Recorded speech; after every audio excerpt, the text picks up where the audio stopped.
Welcome to Aflame for Christ, homilies to set your heart on fire with love for Jesus Christ. My name is Father Joseph Gill, priest of the Diocese of Bridgeport, Connecticut, and this is the homily for the first Mass of Father Ferry Galbert, recently ordained. My friends, today is a day of great sorrow. We gather here to remember and to mourn, to grieve our loss, for we gather for the funeral of a man who was taken from us far too young. In the prime of his life, Ferry is no longer with us.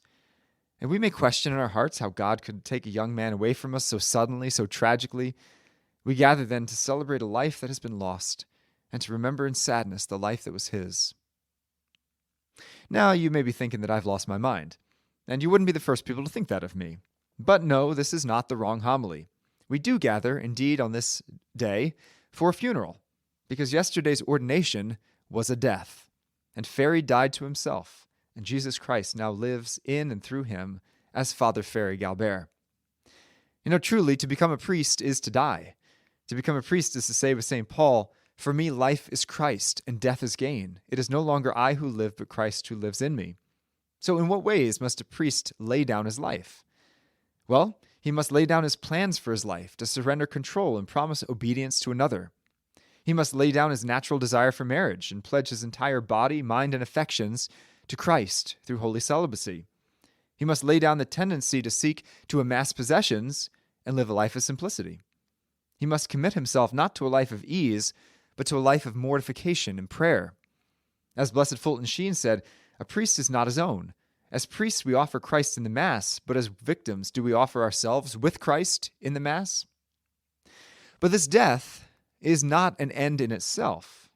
It's a necessary step to the ultimate goal of having Christ live through every priest. You know, one time a Protestant man from Paris had heard about Father John Vianney, the patron saint of parish priests, and heard about his legendary holiness.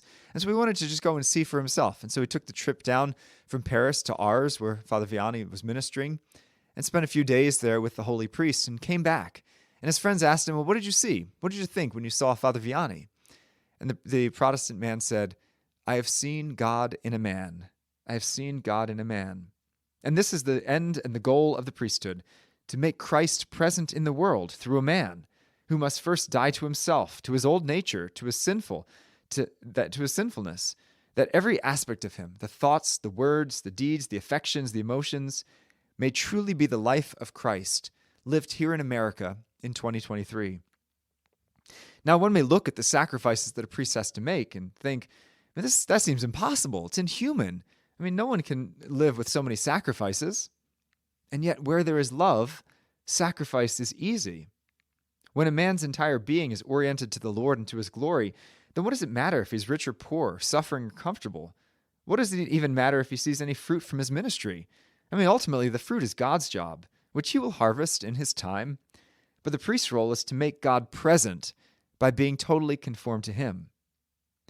You know, we often think of a priest being alter Christus, which means another Christ, when he's celebrating the sacraments.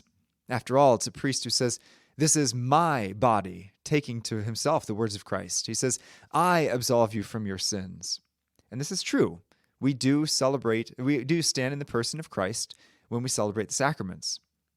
But more than that, as the scholastics used to say, actio sequitur esse, action follows being.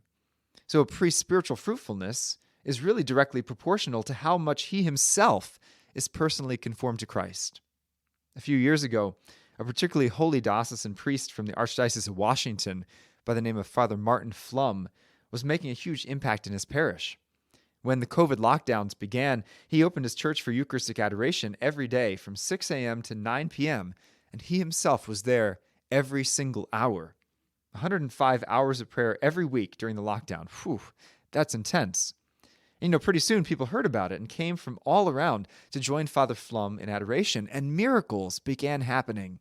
Marriages were reconciled, vocations were sparked, addictions were healed, people returned to the church, others converted to Catholicism. His tiny parish became spiritual dynamite. And then, he discerned that God was calling him to live even more for Christ. And so in 2021, with the permission of his bishop, he left his parish and took up residence in an 11-foot by 14-foot hermitage with no electricity, no running water, no heat. and he'll spend the rest of his life making sacrifices and interceding for his people as a hermit. Now, even most people in the church would say, well, what a waste of a zealous, good, holy priest. I mean, so much good fruit was coming from his ministry. But the good fruit wasn't coming from his ministry alone. It was coming because he was living the life of Christ. He's now living a life even more conformed to Christ, and the supernatural fruit of that hidden soul is unthinkably tremendous, in ways we'll never know this side of eternity, to be honest. And perhaps he's even praying for us today. My friends and Father Ferry, your preaching, your confessions, your spiritual direction will only bear fruit if you yourself are a victim for Christ. And no offense, but the world doesn't need you. The world needs Christ. And the rest of your life, in a unique way, is meant to reveal him to the world. Father Ferry, I pray that you live in such a way that Christ can live in and through you for a world that's hungering and thirsting for him alone.